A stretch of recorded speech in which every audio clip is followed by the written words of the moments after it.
There's a storm brewing on the East Coast, and it happens to be the color teal. Next on the College Huddle, we're going to strut a little bit. We're going to talk about Coastal Carolina. Next on the College Huddle.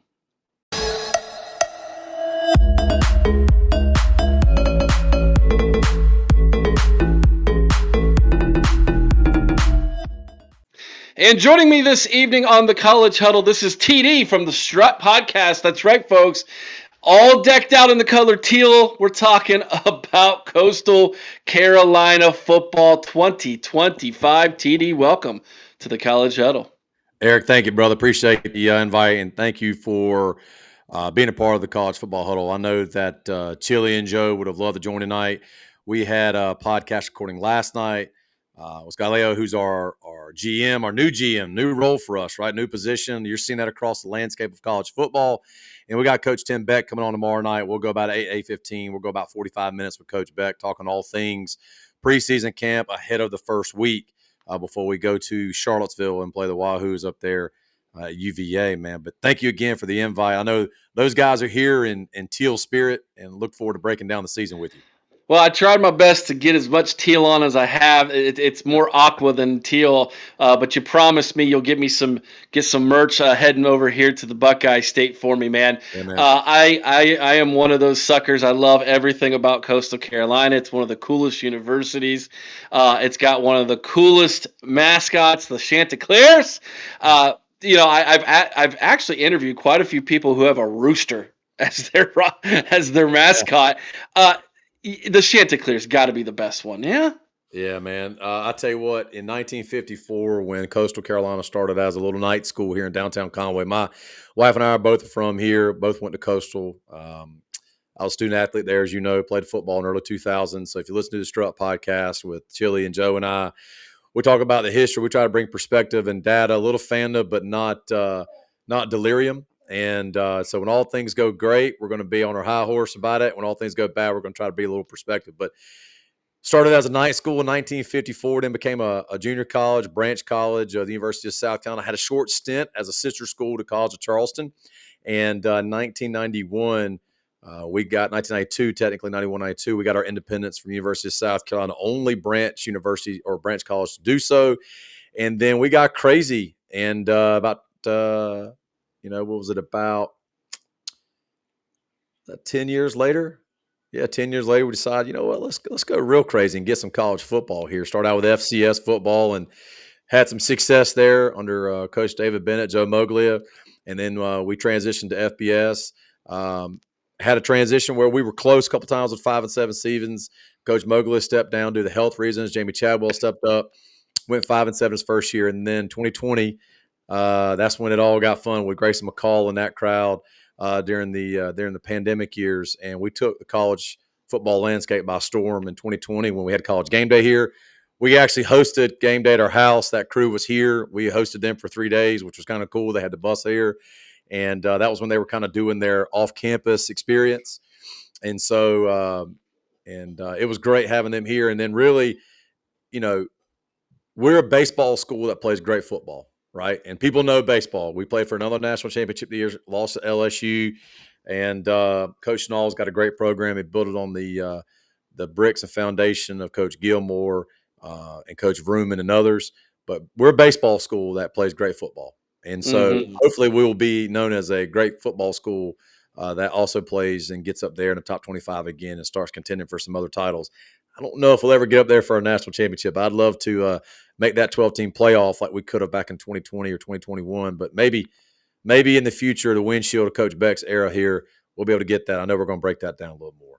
Yes, we are, and I look forward to those days. I tell you, the Sun Belt has quickly become my favorite conference to watch in the G5. I don't think it's even close anywhere else in the G5 as competitive as this thing is, which is a cursing and a blessing and a cursing at the same time, because it can get incredibly competitive in that conference.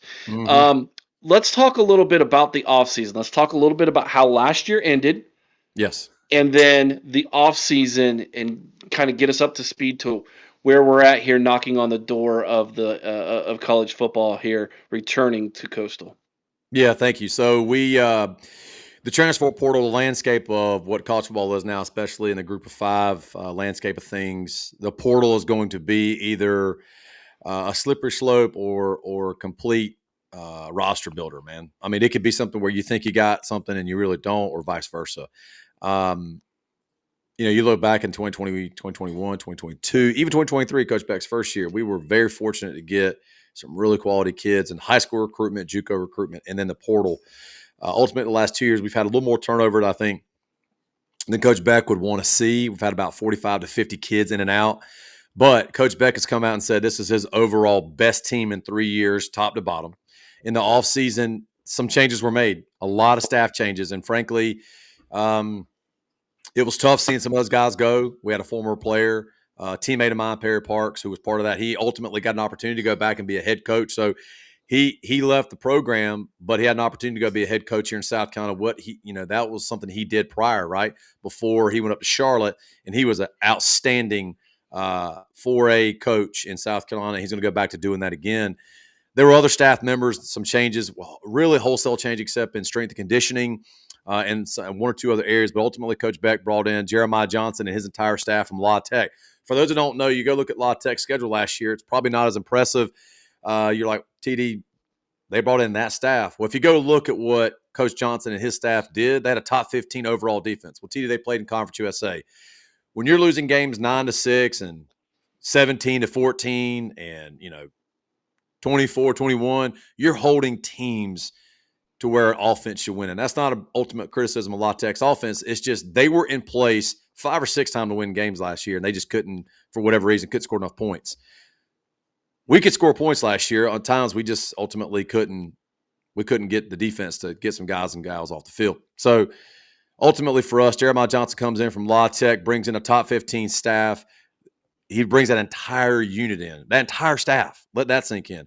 Also, we went out and got on the offensive side of things. You went out and he got Drew Hollingshead, who most know that was at Western Kentucky for 2 years. He had a top 20 offense, right? In that same conference. And so top 20 offense, he's a disciple he's a disciple of the air raid offense. And ultimately, he's going to bring some of that here. He's talked about it on the pod when we had him and Jeremiah in back-to-back weeks when they first got here. And what he's going to bring with the Coach Leach offense and his own kind of fun recipe to it is he's going to have to run a little more than what he's accustomed to just because of the Sun Belt, right? The Sun Belt, to your point, a lot of people don't realize it's like a mini SEC. We have the same footprint, same landscape, same recruiting bases, and we run some similar offenses. And so he's going to want to throw the ball a tremendous amount like the air raid, but he knows he's going to have to run the ball tremendously well because this conference, if you can't run the ball, man, it could get real tough real quick. Go look at the last few champions over the last 4, 5, 6 years. They were teams that could throw it well, but they ran it better and they could stop the run, especially on third down. So real excited to see this staff gel. I've heard great things.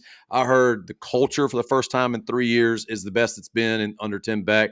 Again, not a criticism. This is me echoing what current players, staff, guys that I know around the program and being here in Conway, what you're hearing, feeling, and seeing the energy around the program. Coach Beck, again, clearly came out and stated this is his best collection of coaches and talent he's had in his 3 years. And then hiring a GM in Scott, Scott, he can go back out and go to coaching again and not worry about the day-to-day portal, NIL, and operations and logistics, right, which he was doing. So I know that was a lot to throw at you, but that's in the offseason. We had a lot of changes, right? You don't want to see a whole lot of changes in the offseason most years, but this past year, my dad was a former coach, college baseball, college softball. You never want to see somebody lose a job. However, when you've invested $25 to $30 million in a brand new indoor facility, we've returfed the game field. We're returfing parts of the baseball and softball field and practice area. And you please put tell me that turf is teal. turf is teal. The end zones are Okay. black. That's the only change is the end zones went from bronze to black. Okay. And so that was the change. But when you invest $25 to $30 million plus another couple $1 million in new turf for the indoor, that came with the indoor, if you will, and also the stadium. Plus, we're putting in end zone premium seating. That's going to be temporary and ahead of ultimately an end zone cap that'll come in years, so we can get that stadium to 25.5.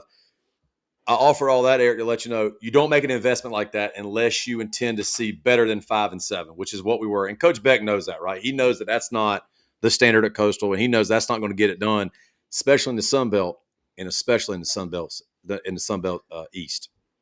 Yeah, which is it's no joke. That is a serious division. Mm-hmm. Let's talk about Tim Beck. I know him well. Yeah, Being a Buckeye fan, he's from Youngstown, Ohio, Northeast Ohio. That happens to also be the home of the greatest coach in college football history, if you ask me my opinion, and Jim Tressel. Not biased here at all, am I? not at all, not at all, Uh, not at all. so yeah, I know Tim well. He's a great offensive mind.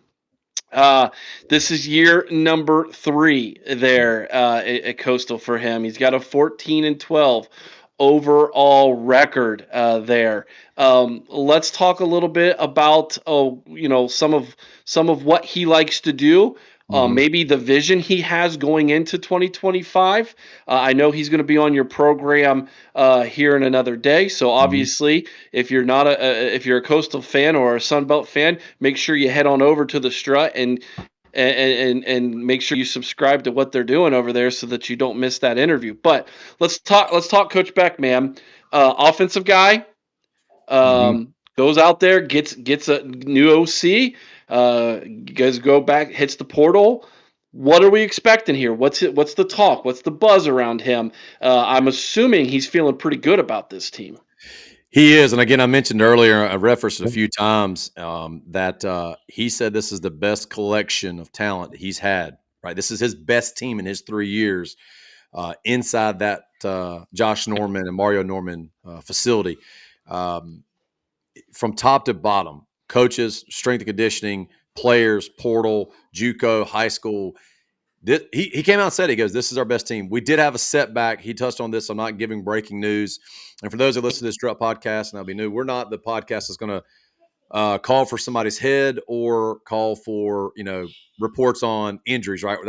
We're about other things. That's not our thing. I always like to state that because we're not the breaking news podcast. We like to talk about perspective, data, long range vision, what we're doing, historical things. So for us, Tim Beck does have a great offensive mind, right? He has just not been able to put some of that pieces together except his first year with McCall. We do have a couple quarterbacks that came through the portal. One in, excuse me, we had one in Collier who ultimately I'm bringing some of that up right now. You had Samari Collier who transferred in JUCO, and then you also had Emmett Brown. Emmett Brown went down with a lower body injury the other day. You see my son in the background there. Look, man, we live it wild here. For those watching either live or you watch this recorded later, I've got a 16-year-old, 10-year-old, and a 5-year-old. Football started here in South Carolina. We had a FCA clinic tonight and tomorrow night.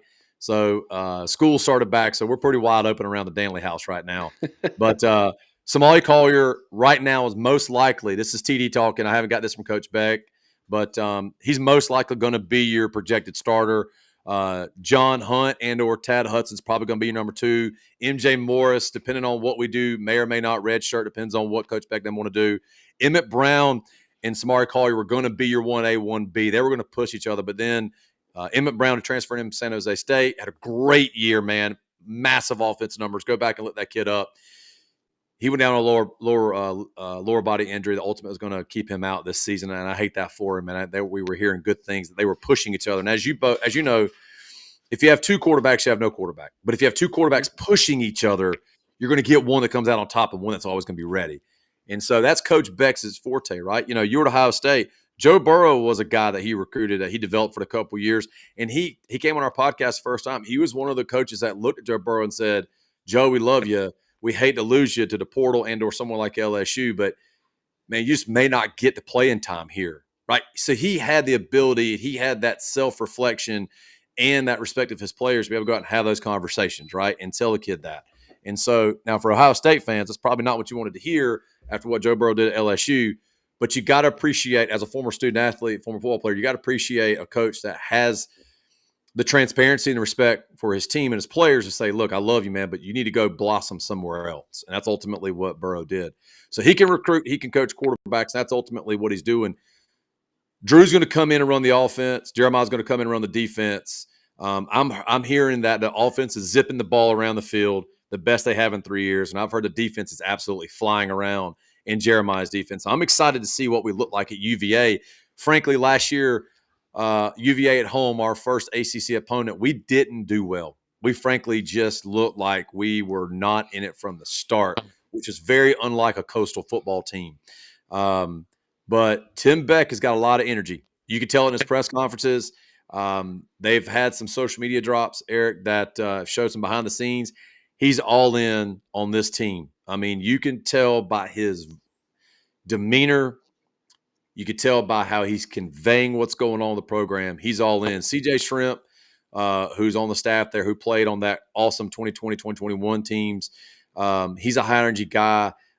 And he'll tell you flat out, man, there's a different buzz here, TD, than we've had in the last couple of years. So I'm excited to see what that buzz looks like versus UVA Labor Day weekend, and then home versus Charleston Southern in week 2, our home opener. Yeah, let's just dive right into that, man. Let's just look at the schedule and talk about it, man. You know, you start the season off on the road at Scott Stadium in Charlottesville against the Cavaliers. Of course, we had the College Huddle representative of Virginia on earlier in the offseason. They are a little worried about this game. This is not a gimme for Virginia. They're not welcoming the little sisters of the poor here. This is that teal storm that I was talking about in the intro. It's going to make its way up the coast there and take on Virginia. What kind of percentage do you give yourselves of going up there and knocking them off in week 1?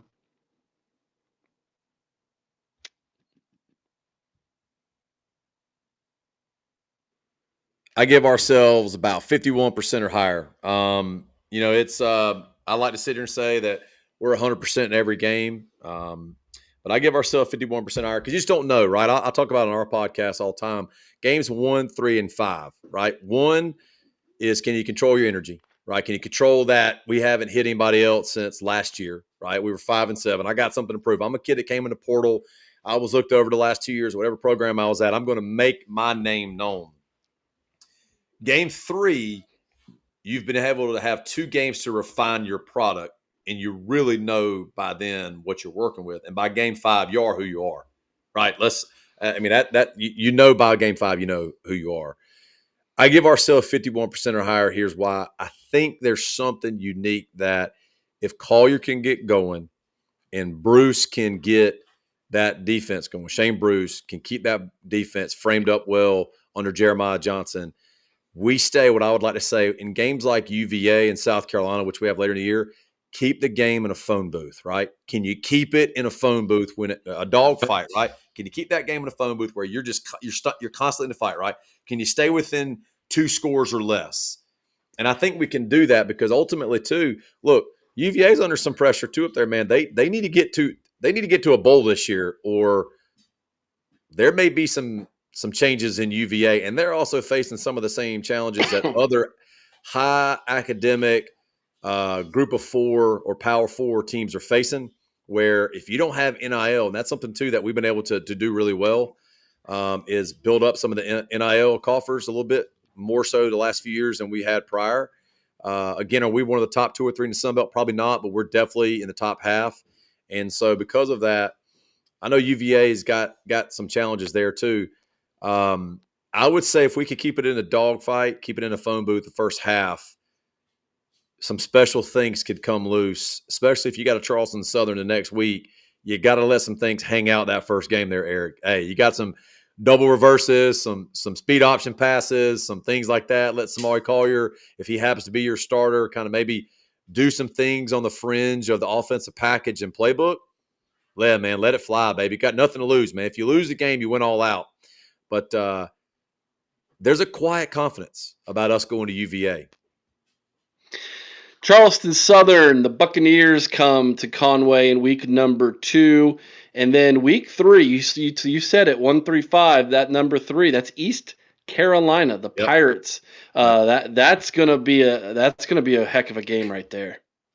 Yeah, East Carolina. So interesting enough, when Chance Miller got here, he asked, well, why don't we play East Carolina in sports more? Like, we don't understand why we're not doing that. So now we started playing them in baseball finally for the first time in 20 plus years.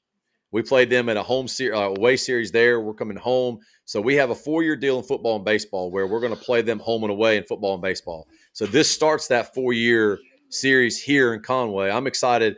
That's one of the first games that sold out. So I think we're almost sold out or close to selling out that game. And so it's a 7:30 kick. I think it's on potentially ESPN Plus or ESPN2. And so really excited about that game at home. That's going to be a great regional rivalry that's going to develop over the next 4 years. And so real excited. That's a American Conference team that ultimately is in our region that we need to take care of business on. But they're in a similar spot than we are right now, Eric, too. What can we do in those first 3 games to really propel the next 3 games of the schedule? Which will be getting into the Sun Belt schedule here. Yep.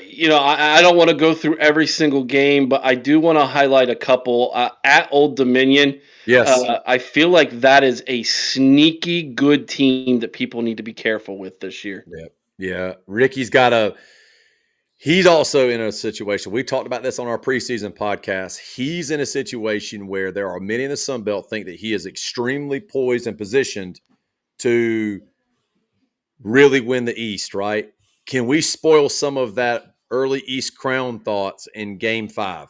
Again, that's game 5, right? It's on the road, and ultimately trying to get that taken care of on the road will be massive for us.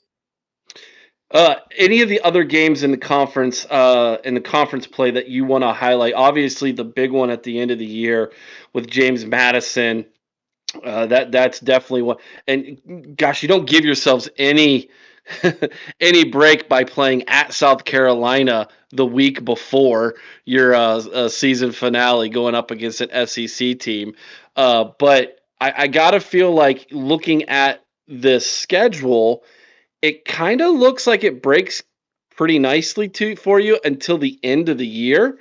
App State can obviously get you. Marshall's a completely turned over program right now, uh, but you got Georgia Southern, which is a team that is getting some noise as well, and then South Carolina, and then James Madison. So it's kind of like, gosh, I mean, almost like you're just like, okay, we've built up for this. Here's let's see what we're made of at the end of the year here, man. Yeah, it's interesting. So if you break the schedule down in threes, UVA, Charleston Southern, East Carolina. And so if you look at Virginia, East Carolina, those 2 games are massively important to get the season started off right. Then you got South Alabama, which could be sneaky good. Old Dominion's a favorite in the East. ULM, who knows, man. App State's in a rebuilding. And then you got Marshall is rebuilding, and Georgia State, again, also rebuilding. But then you get to that last 3 games. Georgia Southern's the East favorite. South Carolina's a favorite to win the East in the Southeastern Conference. And JMU's another favorite. That last 3 games, games 10, 11, and 12, I mean, you could go into that with the opportunity to either be bowl eligible or trying to be bowl eligible, trying to win the East, it is the dynamic, the fork in the road, Eric. Going into game 10 could be like, we got a chance to win the East, or can we just get bowl eligible? That's that you asked before we came on the pod, TD, what's it look like this year?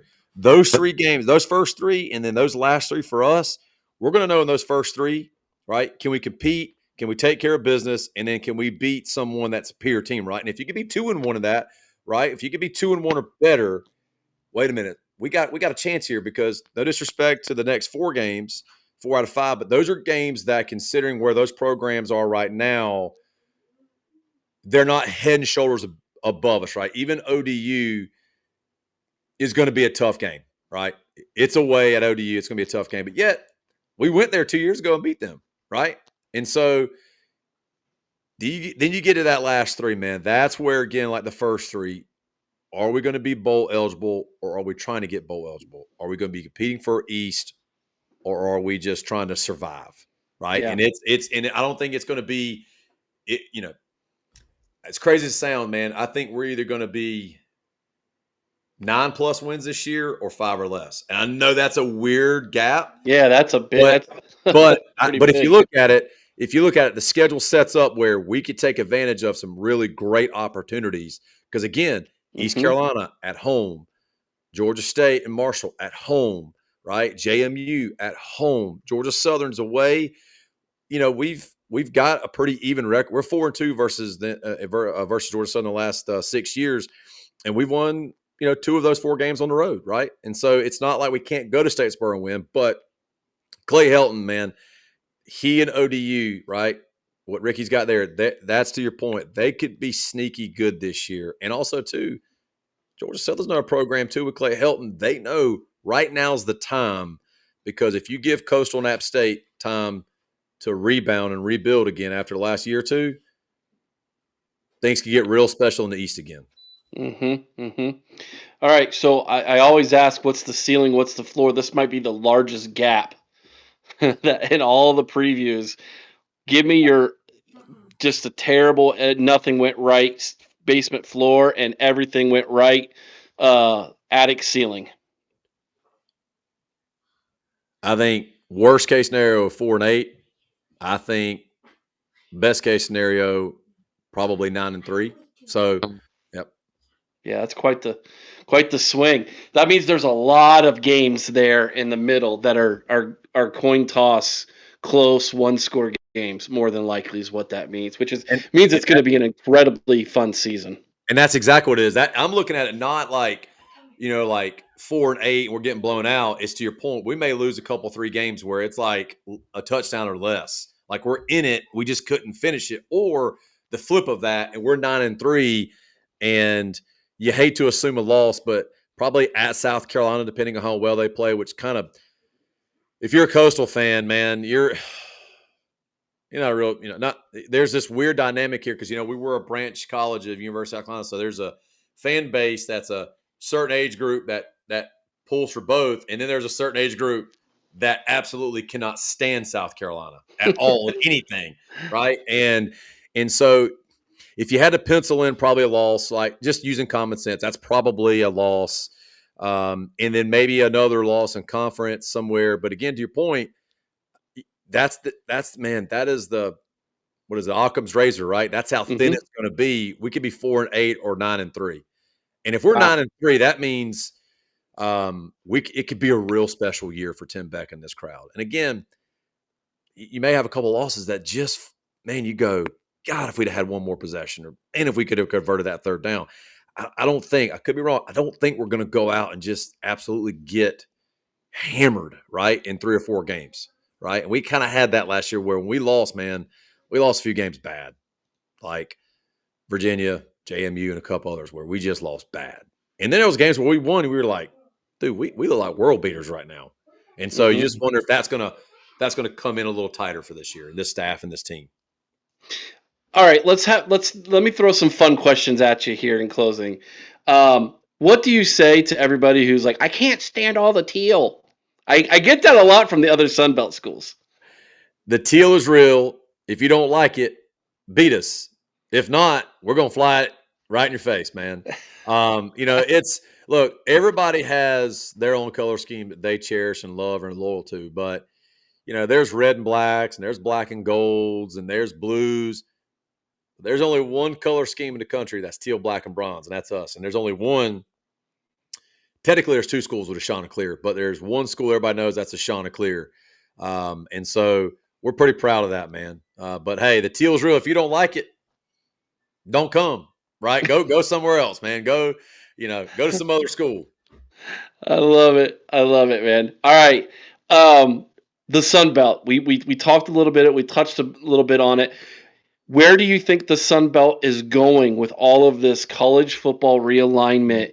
Yeah. It feels like the Sun Belt's in a pretty good place right now.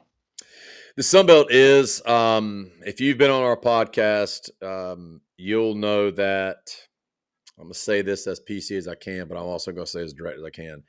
There weren't a whole lot of fan bases that were real excited about the recent member announcement. If we're going to grow the Sun Belt, we've got to bring in some brands. We've got to bring in some markets that are really going to elevate the conference. Losing Texas State hurt. We wish them well in the Pac-12, but they're going to a Pac-12, as you know, Eric. It's not the Pac-12 that you and I grew up with, right? This is No. not. This is basically the WAC 3.0, with a couple profile names in. But how long is that going to last, right? I know that we talked about that. You're a Buckeye guy. How long are the four West Coast teams? What is the longevity in the Big Ten? All, none, a couple? I don't know. That's not for me to speak on. I stick to what I know. That's the Sun Belt.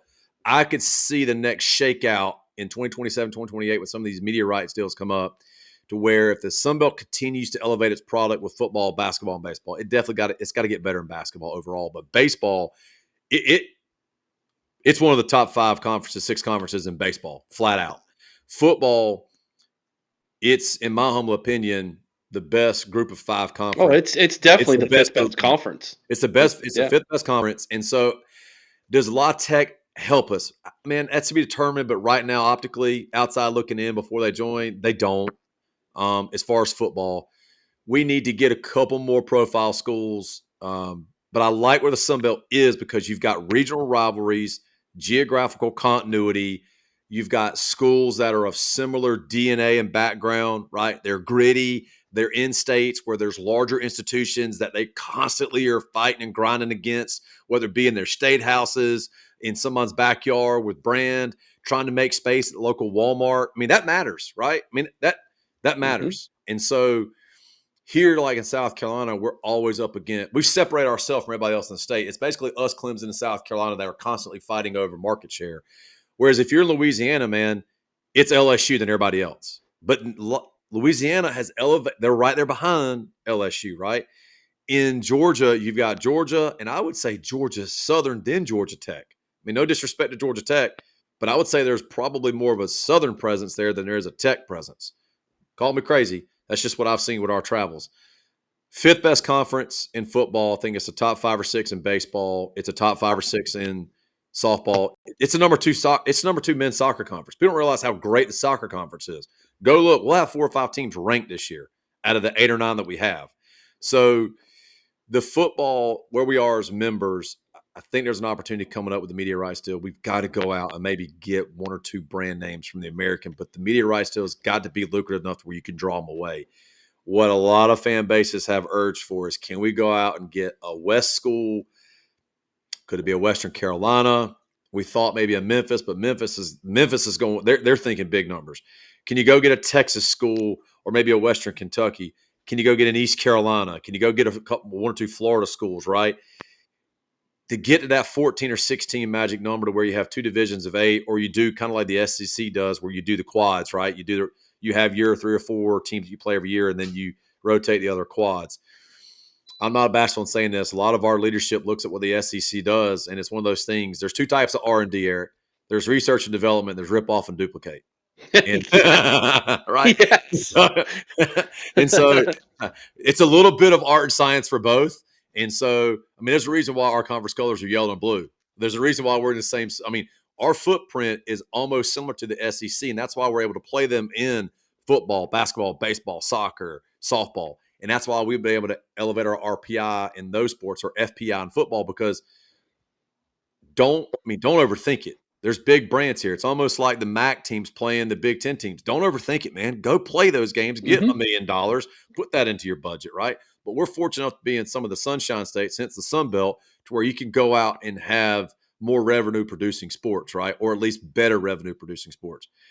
But then you add in the fact that Chance Miller brokered a deal. We're going to do a Savannah Bananas approach to it this year. I don't know if you saw that, where popcorn, hot dogs, water, and sodas are all free through the app if you're a ticket holder, right? And Yep. so the reason behind that is fan engagement. He gets it. Yep. He Yep. gets it. We get it.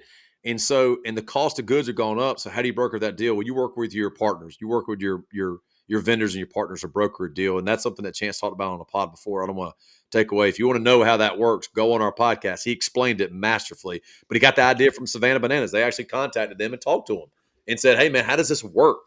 And why you keep ticket prices down?" And he's like, "We can make this happen."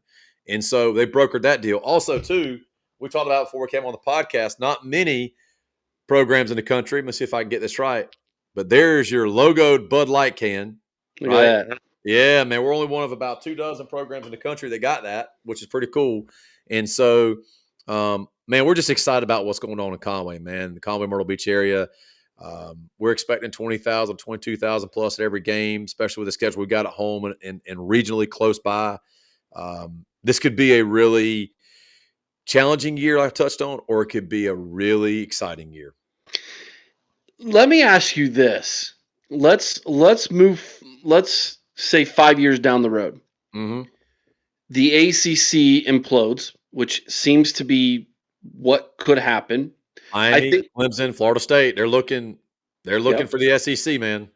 Yep. The Big Ten's trying to obviously gobble up Carolina or North try to Carolina, get Virginia, right? They're trying to get Virginia and North Carolina and some or of those try other to get into restricted. the Florida footprint That's right. possibly. That's right. Um, are you concerned that the ACC, in order to try to survive, could do what the Pac-12 has done and start picking and choosing from G5 schools to come over? Or do you think you guys are healthy enough to say, we're sticking together, come be with us, what's left? Maybe Virginia Tech. I look at it, we touched on a podcast. This is great. Thank you, Eric. There's not a lot of Sunbelt fans and some of the leadership we know of the Sunbelt's not going to like this response, but there's some truth to it. If the Sun Belt does not continue to position itself well over the next 3 to 5 years, especially with the media rights deals, especially with no disrespect to La Tech coming in, here's what we have heard a little bit of. You could see if the ACC implodes, the remaining ACC schools, whatever that may look like and feel like, don't know. Go back and look at the old Metro Conference from the early 90s that tried to come together. If you get a chance, go Google it. There could be a revision of that. And what I mean by that is I could see if, let's play the domino effect, if the North Carolina, Wake, Miami, and one other school, Virginia, decide to go Big Ten, right? Because they're big R1 schools, right? Duke, even. And then Clemson, Florida State, go SEC. And then you've got the Pitt, the Vatech, Boston Louisville, colleges. You're right. You're looking at Louisville. that. Louisville, right? You got those teams. I could see an ACC, whatever leadership's in place, saying, wait a minute, there are 4 or 5 schools in the Sun Belt that are already geographically sound for us. And here's a wild, crazy idea. Whatever remaining ACC leadership and membership comes and says, Georgia Southern, App, Coastal, JMU, and Old Dominion, come on to the ACC. And if you think about it, you now replace, and maybe not ODU, but the 4 schools that I've heard, I just threw ODU in there, were JMU, Coastal, Georgia Southern, App State. If something happens, the American and or the ACC could say, won't the 4 of y'all just come together? Because you're already playing against each other. You all want to be like, we all vouched for each other to get into the Sun Belt. We were big proponents of all of us getting in together over the course of about a 5-year period, and it happened. Georgia Southern, App State have a gentleman's agreement that wherever they go together. Coastal's kind of gotten into that too, and now JMU's a little bit.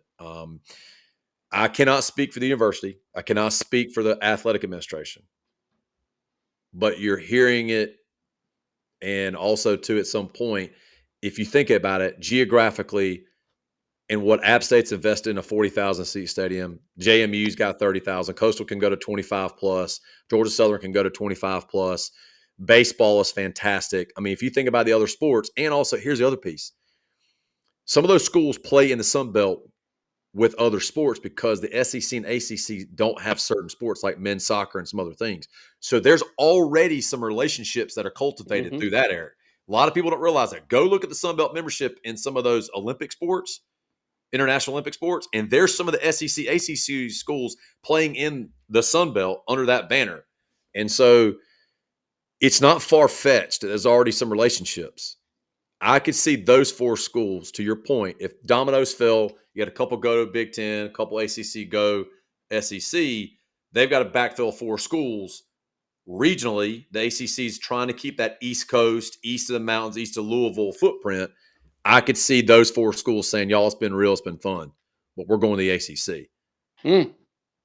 Interesting. If when you get a chance to start thinking about it, go look at a map geographically. Go look at the fact that those four schools play each other in sports a lot, a lot. There's a lot of great administrative relationships. There's a lot of great athletic relationships. Um, Geographically, they don't encroach on each other, right? And it fills out the North Carolina, South Carolina, Georgia footprint and Virginia footprint that would complement the remaining ACC schools. And if you're thinking about travel, right? It's very easy to get in um, to Conway via Myrtle Beach. It's very easy to get in. You fly into Savannah, you can get to Georgia Southern from that way. I mean, App State, you got to drive a little bit, but with App State being where they are, Louisville's not far, JMU's not far, Pitt's not that. I mean, if North Carolina and some other schools play App in App, those other schools in the ACC could do the same thing. Mm-hmm. Interesting. This is a crazy topic, and it's a topic that's only going to get crazier in the coming years. And uh, you know, hats off to Coastal and I don't know of a university that has in its 70-year history done what you guys have done, Hmm. to where you have positioned yourself to maybe be a big boy in a few years. And not that you're not now. I mean, you just played Oh, for a college national championship in baseball. So I mean, let's be real here. hey, Um, Melissa Jefferson won a national championship in track and field, and I mean, it's to your point. It's we actually now we're about 300 students away from going to 12,000. Now, compare that to a Texas, Ohio State, a South Carolina, Clemson, not a big deal. But go look at the ACC programs and some of the American Conference program or universities. You might be shocked to find out many of them don't even surpass 10,000 students, mhm, undergraduate students. And so mhm. it's those things too, Eric. It's getting to 12 or 13,000 students. It's having the fastest growing county in the entire U.S., roughly 35 net new people moving here a day, right? And a lot of those folks are coming from the Northeast, Mid Atlantic, Midwest. They may have a team, but they want their team. And this Sure. teal chicken is becoming their team, right? And so, we only started Division One sports in 1983. We didn't start football till 2002. So to the point, it's humbling to know we've come a long way, but we still got a long way to go too, man. And we're working hard every day to do that. There's a storm a brewing on the East Coast, and it is the color teal, ladies and gentlemen. Make sure you get a life raft because it's coming to your town near you, my friends. TD, this has been great. I appreciate you joining us. Tell everybody where they can follow the Strut. Absolutely, man. Thank you so much, Eric, and College Football Huddle. Um, the College Huddle. You can find us at the Strut Podcast on X. It's just a Strut Podcast. We're also on YouTube, Spotify, and Apple. And real excited. We got a new logo. 5 years this year.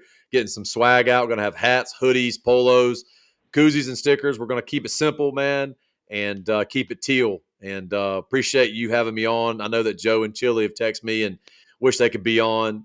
Family comes first always with our podcast. So very grateful for your time and your family letting you carve out a little time with us. Appreciate you. Always look forward to turning on TV and catching the Chanticleers and that teal, beautiful teal blue field, man. I Yeah, love man. it. I love it, dude. It's just so. I love it. I know the other Sun Belt fans just in this podcast just threw up in their mouths a little bit, Yeah, but man. That's I'm a all right. fan. I'm a fan. I love That's it. all right.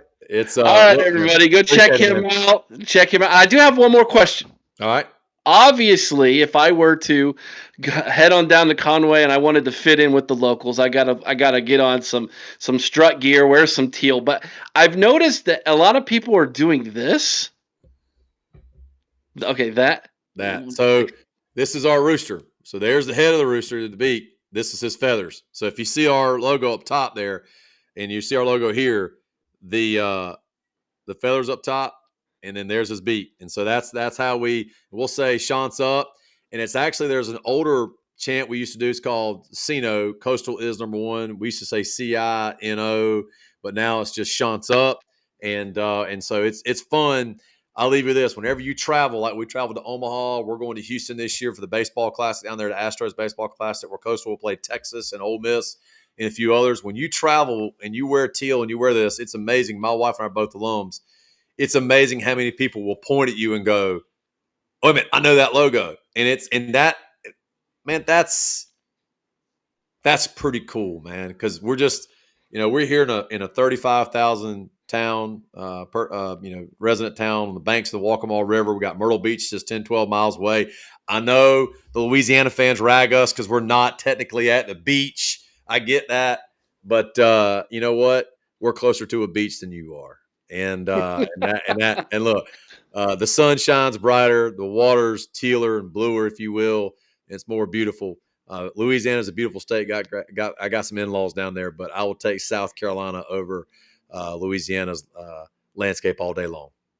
There you have it, everybody. So check them out. Go follow them. Have a great season, TD. Appreciate you coming on, my man. So we'll finish it up this way. Chance up, right? Hey, chance up. Thank you, man. Chance up. Appreciate There it. you go. Take care, everybody.